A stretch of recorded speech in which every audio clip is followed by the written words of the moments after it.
Hello and welcome to another vlog. আর একটা vlog শুরু করছি, কিন্তু তার আগে চলুন আপনাদের এর আগে আমরা কি কি করেছি একটু জানিয়ে দিই। তো আমরা কলকাতার থেকে গাড়ি নিয়ে বেরিয়েছিলাম, আর প্রথমে আমরা গেছিলাম খাজুরাহো। সেখানের একটা ভ্লগ আমরা আপলোড করে দিয়েছি, আপনারা সময় করে দেখে নেবেন। আর তারপরে খাজুরাহো থেকে আমরা পৌঁছেছি বান্ধবগড়ে। বান্ধবগড়ে খুব ভালো সাফারি করেছি আমরা, আর টাইগার সাইটিং তো দারুণ হয়েছে। সেই ভ্লগটাও কিন্তু দেখতে মিস করবেন না। আর এখন আমরা বান্ধবগড় থেকে বেরিয়ে কানহা যাচ্ছি। কানহা পৌঁছাতে আমাদের 5 ঘন্টা লাগবে। রাস্তাতেই আমাদের লাঞ্চ করার প্ল্যান আছে, আর বেশ এনজয় করতে করতে জঙ্গলের মধ্যে দিয়ে আমরা পৌঁছে যাব কানহা। তো চলুন যাওয়া যাক। আর আশা করি আমাদের আগের ব্লগগুলো আপনারা অবশ্যই দেখেছেন, আর যারা দেখেননি রিকোয়েস্ট করব দেখে নেবেন, আর আপনাদের প্ল্যানটাও শীঘ্রই বানিয়ে ফেলবেন। কানহা যাওয়ার আগে আমরা আবার চলে এলাম সাফারি গেটের কাছে, উমারিয়া গেট। তো এখান থেকেই কিন্তু আমরা কালকে ক্যান্টর সাফারিটা শুরু করেছিলাম। আর ক্যান্টর সাফারি করে গরম লেগে গেছিল, আর তাই বাইরে বেরিয়ে খেয়েছিলাম আখের রস। আজকেও ভাবলাম আখের রস খেয়েই জার্নিটা আমরা শুরু করব। ক্যান্টর সাফারির এক ঝলক আপনাদের দেখিয়ে দিই। পুরো ব্লগটা কিন্তু আপলোড করা আছে, আর লিংক ডেসক্রিপশনে আছে। এই দেখুন বাঘ মামা জলের ওখান থেকে উকি মারছে, আর আরেকজন দাঁড়িয়ে আছেন। আমরা কিন্তু অনেকক্ষণ ধরে অনেক কটা বাঘই দেখেছি। আর এই যে বললাম আখের রস, ফ্রেশ আখের রস একদম, ওটা খেয়েই আমরা আমাদের কানহার দিকে জার্নিটা শুরু করব। তো চলুন যাওয়া যাক তাহলে কানহা। এই রাস্তায় প্রথম যে টাউনটা আসবে সেটা হলো উমারিয়া, তারপরে আসবে সাদল।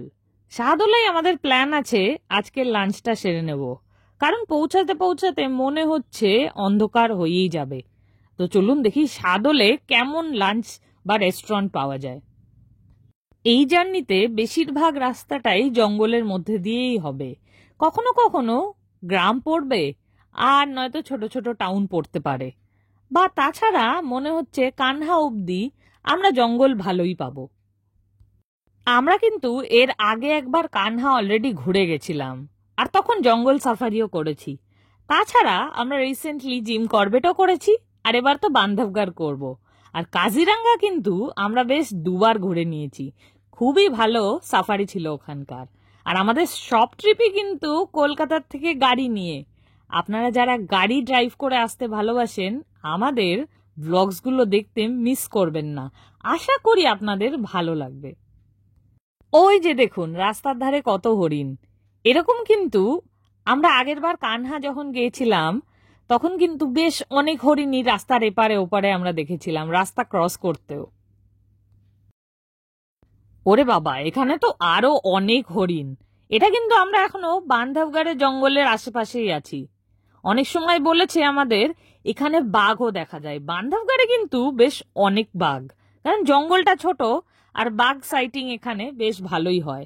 এখানে দেখুন সাম্বার ডিয়ারও রয়েছে, দারুণ লাগছে দেখতে। আমরা বেশ কিছুক্ষণ এখানে দাঁড়িয়ে এদের দেখলাম।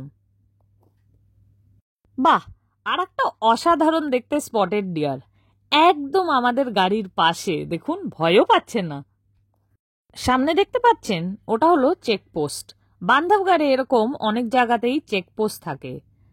ওখানে আপনাদের নাম, গাড়ির নাম্বার, কোথা থেকে এসছেন সব ডিটেলই দিতে হবে। এটা সেফটি পারপাসে, কারণ আপনি জঙ্গলের মধ্যে যাচ্ছেন গাড়ি নিয়ে, সেখানে এদের তো একটু নোট রাখতেই হবে। সামনে এটা হলো উমারিয়া রেলওয়ে স্টেশন। এই রেলওয়ে স্টেশনে কিন্তু বান্ধবগড়ের সব থেকে কাছে। তো আপনারা যদি ট্রেনে আসতে চান তাহলে উমারিয়াতে নেমেই আপনারা অটো বা নিজেদের অন্য কোনো ট্রান্সপোর্টের ব্যবস্থা করে থাকলে এখান থেকেই সেটা অ্যাভেল করতে পারেন। আর এই এক রেলওয়ে ক্রসিং বটে, সেই কখন থেকে দাঁড়িয়ে আছি, প্রায় আধ ঘন্টা হয়েই গেছে।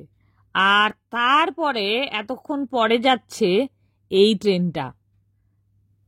একটা মালগাড়ি গেল, তারপর আমরা আবার ওয়েট করছি। গেট কিন্তু ওঠার নাম নেই। অপোজিট সাইড থেকে আর একটা মালগাড়ি গেল, আর তারপরে পেলাম আমরা ছাড়া।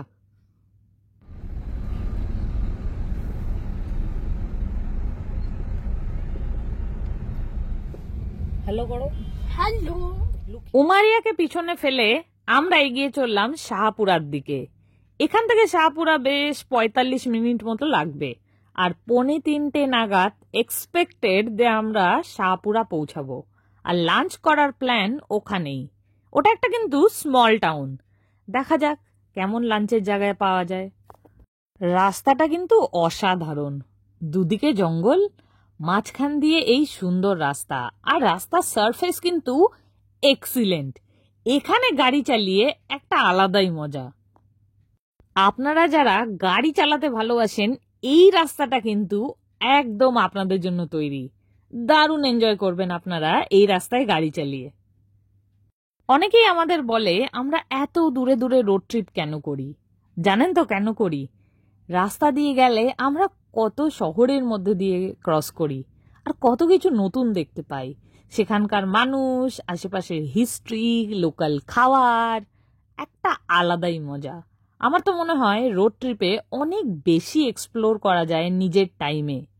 যদিও টাইম কনস্ট্যান্টের কারণে অনেকেই ফ্লাইট বা ট্রেনে যান, আমাদেরও যেতে হয় কাজের কারণে, কিন্তু গাড়িতে যাওয়ার মজাটাই আলাদা। Road trip is something we just love. আমরা এবার একটা ঘাট সেকশন ক্রস করব, আর এখানে কিন্তু রাস্তাটা ভালোই স্টিপ আর অনেক হেয়ারপিন বেন্ড আছে। দেখা যাক কত দূর অব্দি আমরা এরকম রাস্তা পাই। আরফ কিন্তু নিজের মনে গুনগুন করতেই থাকে রোড ট্রিপে। এই যে পিছনে শুনতে পাচ্ছেন, আনন্দে গান গেয়ে যাচ্ছে। এই রাস্তাটা টোটালি আনএক্সপেক্টেড ছিল। ঘাট সেকশন ক্রস করার পরেই আমরা পেলাম এই দারুণ দৃশ্য। একদম টেবিল টপ, দুদিকে দেখুন ইউক্যালিপটাস গাছ, আর তার মধ্যে দিয়ে এই রাস্তা। অনেক দূর অব্দি কিন্তু কোনো মানুষজন বা কোনো গ্রাম আমরা দেখতে পাইনি বেশ অনেকক্ষণ। এটা কিন্তু বাই ফার আমাদের এক্সপিরিয়েন্স করা ইন্ডিয়ার সবচেয়ে ডেজলেট রোড। মনে হচ্ছিল কোথায় যেন পৌঁছে গেছি।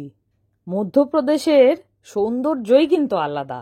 আমরা আগেরবার কানহা এসেও দারুণ এনজয় করেছিলাম গাড়ি নিয়ে, আর এবারও তাই। দেখুন সামনে দুদিকে ইউক্যালিপটাস, আর মাঝখান দিয়ে এই রাস্তা। ওহ, ব্যাপক লাগছিল এখান দিয়ে যেতে। What is this? Domestic what? These are cows. এবার অলমোস্ট আমরা পৌঁছেই গেছি শাহপুরা। গুগলে সার্চ করে একটা হোটেল পেয়ে তো গেলাম, কিন্তু জায়গা দেখে বুঝতে পারছি না কতটা ভালো হবে। কিন্তু চলুন, লাঞ্চ তো করতেই হবে, গিয়ে দেখাই যাক।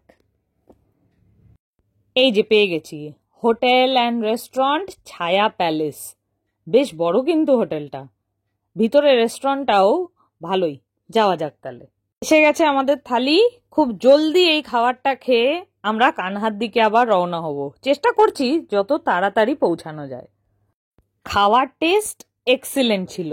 আমরা কিন্তু এটা সব জায়গায় দেখেছি, এই ছোট ছোট শহরগুলোতে খাওয়ার টেস্ট, মানে আপনি যদি থালি অর্ডার দেন, খাওয়ার টেস্ট কিন্তু দারুণ হয়। লাঞ্চ করে বেরিয়েই আমরা পেয়ে গেলাম আর একটা অসাধারণ রাস্তা। এবার কিন্তু আকাশে মেঘ হয়ে গেছিল। ব্যাস, আমরা এক্সপেক্ট করছিলাম এবার একটু জোরে বৃষ্টি আসুক, তাহলে আরো দারুণ লাগবে এই রাস্তা দিয়ে গাড়ি নিয়ে যেতে।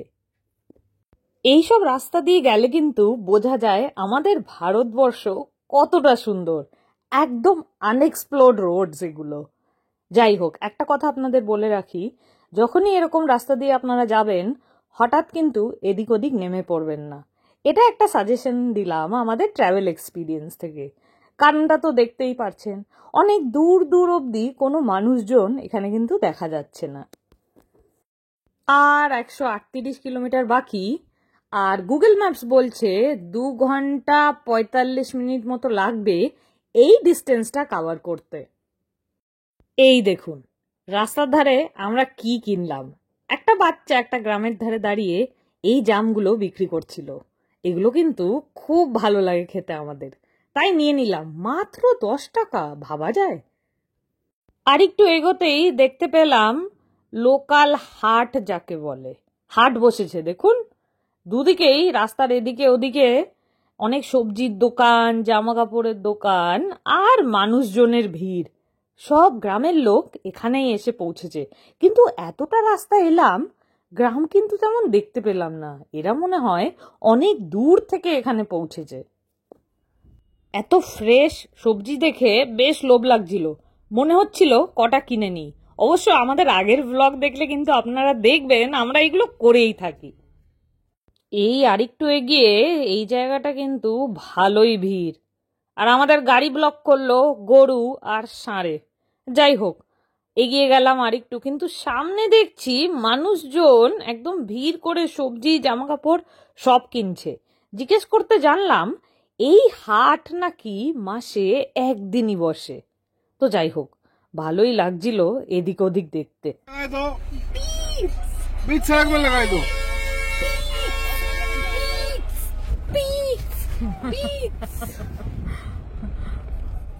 তো আগেই দেখতে পেলেন নির্মাল্য কিন্তু বেশ রেগে গেছিল, মানে রাস্তায় একদম যাওয়ার জায়গায় এনারা ছাড়েননি, রাস্তার মাঝখানেও ভ্যান লাগিয়ে দিয়েছে। তো সে যাই হোক, এগিয়ে চললাম আমরা আর একটা অদ্ভুত সুন্দর রাস্তার মাঝখান দিয়ে। আবার এক আঁকা বাঁকা পথ ধরে আমরা এগিয়ে চললাম কানহার দিকে। এবার কিন্তু আস্তে আস্তে অন্ধকার নেমে আসছিল, কিন্তু অ্যাজ ইউজুয়াল খুব এনজয় করছিল এই ড্রাইভটা। এদিকে গাড়ি চালাতে চালাতে এই রাস্তায় নির্মাল্য বলছিল ওর নাকি একদম সেই এনএফএস ছিল না আমাদের ছোটবেলায় ভিডিও গেম, সেইটার মতো একটা ফিল আসছিল। একবার ডান দিক একবার বাদিক, টার্নস, উপর নিচে, ও তো দারুণ এনজয় করছিল এই রাস্তায় গাড়ি চালানো। আপনারা যারা প্রথমবার এরকম রাস্তা দিয়ে যাচ্ছেন জঙ্গলের মধ্যে দিয়ে, একটা কথা বলে রাখি, এখানে কিন্তু অনেক সময় একদম নো নেটওয়ার্ক জোন হয়ে যায়। তাই জন্য সাজেস্ট করব এক্সপিরিয়েন্স থেকে অফলাইন ম্যাপ ডাউনলোড করে রাখবেন, আর গাড়িতে কিন্তু ভালো পেট্রোল পাম্প দেখে আগেই একদম তেল ভরিয়ে রাখবেন। আর আশা করি আপনারা জানেন এরকম লং ট্রিপসে গেলে গাড়ির সার্ভিসিং কিন্তু ভালো করে করিয়ে নেবেন। এবার আমরা দাঁড়িয়ে পড়লাম একটা চা ব্রেকের জন্য। চা খেয়ে কিন্তু এবার আপনাদের একটা গ্রামের মধ্যে দিয়ে নিয়ে যাব যেখানে আমাদের সেই ফেমাস পঞ্চায়েত সিরিজ শুট হয়েছিল, আর ফিউচারেও কিন্তু এখানেই শুটিং হবে। আমরা কিন্তু লাস্টবার যখন কানহা এসেছিলাম পুরো টিমের সাথে আমাদের দেখা হয়েছিল ক্লাব মাহিন্দ্রা কানহাতেই। মেন হাইওয়ে থেকে আমরা নেমে পড়লাম আর ডান দিক ঘুরে গেলাম কানহার দিকে। এবার মনে হচ্ছে আরো ঘন জঙ্গলের মধ্যে দিয়েই আমরা যাব। আমাদের আজকের ডেস্টিনেশন হলো ক্লাব মাহিন্দ্রা কানহা। ওই রিসর্টটাও কিন্তু আপনাদের পুরোটাই ঘুরে দেখাবো আমি, কিন্তু সেটা এর পরের ভ্লগে।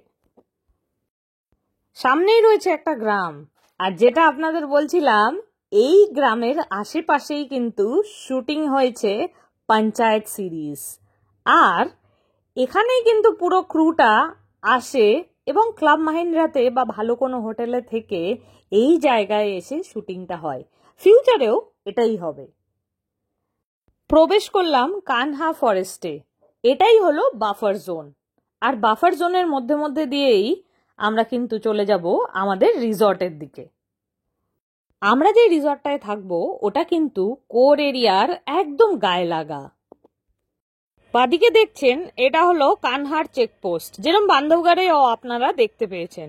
এখানে নির্মাল্য গাড়ির থেকে নেমে নাম, আমরা কোথা থেকে আসছি, আমাদের আইডেন্টিটি প্রুফ এবং গাড়ির সব ডিটেল এখানে লিখে দিতে হচ্ছে এনাদের রেকর্ডের জন্য। সামনে কিন্তু আমরা কিছুটা এরিয়া কোর জোনের মধ্যে দিয়েই নিজেদের গাড়ি চালিয়ে যাব। এই দেখুন আমরা ঢুকে পড়েছি একদম কোর জোনে। আমরা আগের বার যখন এসেছিলাম আমরা কিন্তু রায়পুরের দিক থেকে এসেছিলাম, আর তখন আমরা মোটামুটি মেটাল রোডই পেয়েছিলাম, কিন্তু এবার দেখছি রাস্তাটা অন্যভাবে আমাদের এন্ট্রি করালো, একদম কোর জোনের মধ্যে দিয়ে এই কাঁচা রাস্তা। যাই হোক, ভালোই হয়েছে, বেশ এক্সাইটিং একটা ফিল আসছিল। সামনে এবারও যদি একটা বাঘ মামা চলে আসতো তাহলে কিন্তু মজাই হতো। আমাদের কিন্তু এখানে গাড়ির থেকে না নামতে একদম ইনস্ট্রাকশন দিয়ে দিয়েছিল। সামনে রাস্তাটা দেখুন একবার, নিজেরাই সাফারি করছি নিজেদের গাড়ি দিয়ে, আর তার সাথে রয়েছে অফ রোডিং। এক্সিলেন্ট। বাজে কিন্তু সন্ধ্যে 6:30। আর দেখুন এখনো অন্ধকার হয়নি। মধ্যপ্রদেশে কিন্তু একটু পরেই অন্ধকারটা নামে। ওই যে বান্ধবগড়ে 7টা 7:30 নাগাদ অন্ধকার হতো, এখানেও তাই দেখছি। এবার ভাবছিলাম বাঘ তো দেখা হলো, কিন্তু সামনাসামনি কখনো লেপার্ড দেখিনি, যদি একটা দেখতে পাওয়া যায়। আপনারা যারা আমাদের ভ্লগ দেখছেন, একটা সাজেশন চাইবো আমাদের। আপনারা অবশ্যই জানাবেন আর কোন কোন জঙ্গলে ইন্ডিয়ায় আমরা যেতে পারি রোড ট্রিপ করে কলকাতার থেকে। আমাদের ইভিনিং সাফারিটা জঙ্গলের মধ্যে দিয়ে কিন্তু দারুণ চলছে, কিন্তু জানি না সামনে কখন এই রাস্তা শেষ হবে। দেখা যাক, চলুন। ওই যে সূর্য এখনো কিন্তু একটু একটু উকি মারছে। সামনে দেখুন আর একটা চেক পয়েন্ট। এখানে এক্সিটের সময় আমাদের আবার কিছু ডিটেল দিতে হবে। আর সামনের গাড়িটায় কত লোক, এরা কোথা দিয়ে এলো? এদের তো দেখা পাইনি আগে। মনে হচ্ছে অন্য কোনো রাস্তা দিয়ে এসছে, বা আমাদের অনেক আগে এসে এখানে পৌঁছেছে। আচ্ছা, সামনে দেখুন বোর্ডটা, ওখানে লেখা আছে কানহা টাইগার রিজার্ভ। আমরা কিন্তু এখন যেখান দিয়ে যাচ্ছি ওটা হলো কোর জোন আর বাফার জোনের ঠিক বর্ডার। আর 8 মিনিট বাকি আমাদের রিসর্ট পৌঁছাতে। এই যে দেখতে পেলেন, এটা হলো সাফারি জিপ। আমরা কিন্তু আগের বার মুক্কি গেট দিয়ে ঢুকে সাফারি করেছিলাম। কানহার জঙ্গলও ভীষণ বড় আর খুবই অপূর্ব। আমরা ক্লাব মাহিন্দ্রা কানহা পৌঁছানোর আগে একবার এমপি ট্যুরিজমে এসেছিলাম, এখানকার রেস্টুরেন্টে একটু ইভিনিং স্ন্যাক্স করতে। আর আকাশে দেখছেন কেমন বিদ্যুৎ চমকাচ্ছে, এক্ষুনি বৃষ্টি নামবে। এমপি ট্যুরিজমে একবার থাকার ইচ্ছা আছে। আর এখানকার খাওয়ার কিন্তু অসাধারণ। আর এখান থেকেই আপনারা ক্যান্টার বুকিংও পাবেন সাফারির জন্য। এমপি ট্যুরিজমের বাঘিরাত থেকে বেরিয়েই দেখুন সাইডটা জাস্ট, আকাশে একদম মেঘ, বিদ্যুৎ চমকাচ্ছে আর ঝিরিঝিরি বৃষ্টিও শুরু হয়ে গেছে। আমাদের কিন্তু আজকে নাইট সাফারি যাওয়ার একটা ইচ্ছা ছিল। আমরা ক্লাব মাহিন্দ্রাতে জিজ্ঞেসও করেছিলাম, বলেছিল অ্যাভেলেবিলিটি আছে, কিন্তু এই মেঘ দেখে আর বৃষ্টি দেখে আমরা আজকের জন্য আর রিস্ক নিলাম না। তাই আজ ভাবলাম রিসর্ট পৌঁছে রেস্ট নিই, ভালো করে ডিনার করি, তারপর ঘুম দিই। তারপর কালকে সকালে সাফারি। গেটে গিয়েও ডাইরেক্ট বুকিং করা যায়, বা আমরা হোটেলকে বলেও বুকিং করতে পারি। হোটেল থেকে বুকিং করলে চার্জটা একটু বেশি পড়ে, আর গেটে বুকিং করলে একটু কম পড়ে যদি আপনি ডাইরেক্ট লাইনে দাঁড়িয়ে বুকিংটা করেন। আপনারা কিন্তু অনলাইনে এমপি ট্যুরিজম সাইট থেকে সাফারি বুকিং করতে পারেন। আগের থেকে একটু রিসার্চ করে নেবেন কোন জোনটায় বেশি বাঘ দেখা যাচ্ছে, সেইভাবেই বুকিংটা করে নেবেন। ব্যাস, পৌঁছে গেলাম ক্লাব মাহিন্দ্রা কানহা। একটা অদ্ভুত জিনিস জানেন, বাইরেটা ওরকম দেখতে পেলেন, ভিতরে কিন্তু এক আলাদা দুনিয়া। এটাই হচ্ছে ক্লাব মাহিন্দ্রার মজা। আমরা এবার ক্লাব মাহিন্দ্রা কানহায় রয়েছি টেন্টে। আগেরবার কিন্তু আমরা এখানকার 2BR-এ ছিলাম। যাই হোক, ঘরে ঢুকে পড়তেই বাইরে বিশাল জোরে বৃষ্টি শুরু হয়ে গেছে, একদম মুষলধারে। আপনাদের এবার আমাদের টেন্টটা একটু ঘুরে দেখাই। বেশ স্পেশিয়াস। ঢুকতেই একটা রয়েছে ওয়ার্কিং ডেস্ক, আর এই হচ্ছে বেড, যেখানে আমরা 3 জন আরামসে ধরে যাব। যদিও এক্সট্রা বেড চাইলে কিন্তু চার্জের সাথে নাড়া দিয়ে দেবেন। রয়েছে একটা সোফা, আর এইভাবে দেওয়ালগুলো সাজানো। রয়েছে একটা টিভি আর একটা ছোট্ট ডাইনিং টেবিলও। এখানে রয়েছে একটা বসার জায়গা প্লাস স্টোরেজ এরিয়া।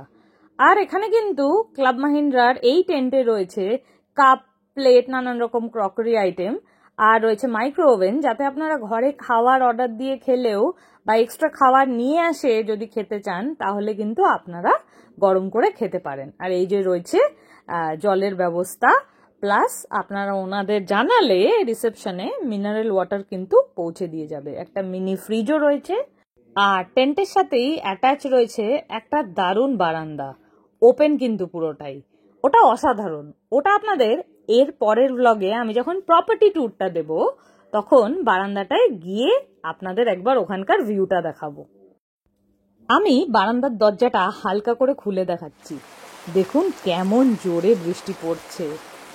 যাই হোক, এই ব্লগটা কিন্তু আমি এখানেই শেষ করছি। আশা করি আপনাদের ভালো লেগেছে এই ব্লগটা, আর আপনারা একটু আইডিয়া পেয়েছেন গাড়ি নিয়ে কেমন করে বান্ধবগড় এলে ওখান থেকে কানহা পৌঁছাতে পারবেন। আর পুরো ট্রিপটা যদি আপনারা প্ল্যান করেন বা আসেন, অবশ্যই কিন্তু আমাদের জানাবেন আপনাদের কেমন লাগলো। ব্লগটা ভালো লেগে থাকলে একটা লাইক করে দেবেন, প্লিজ কমেন্ট করে জানাবেন কেমন লাগলো, আর চ্যানেলটা সাবস্ক্রাইব করতে প্লিজ ভুলবেন না, অনেক এনকারেজমেন্ট বাড়ে আমাদের। তো চলুন, take care, see you very soon.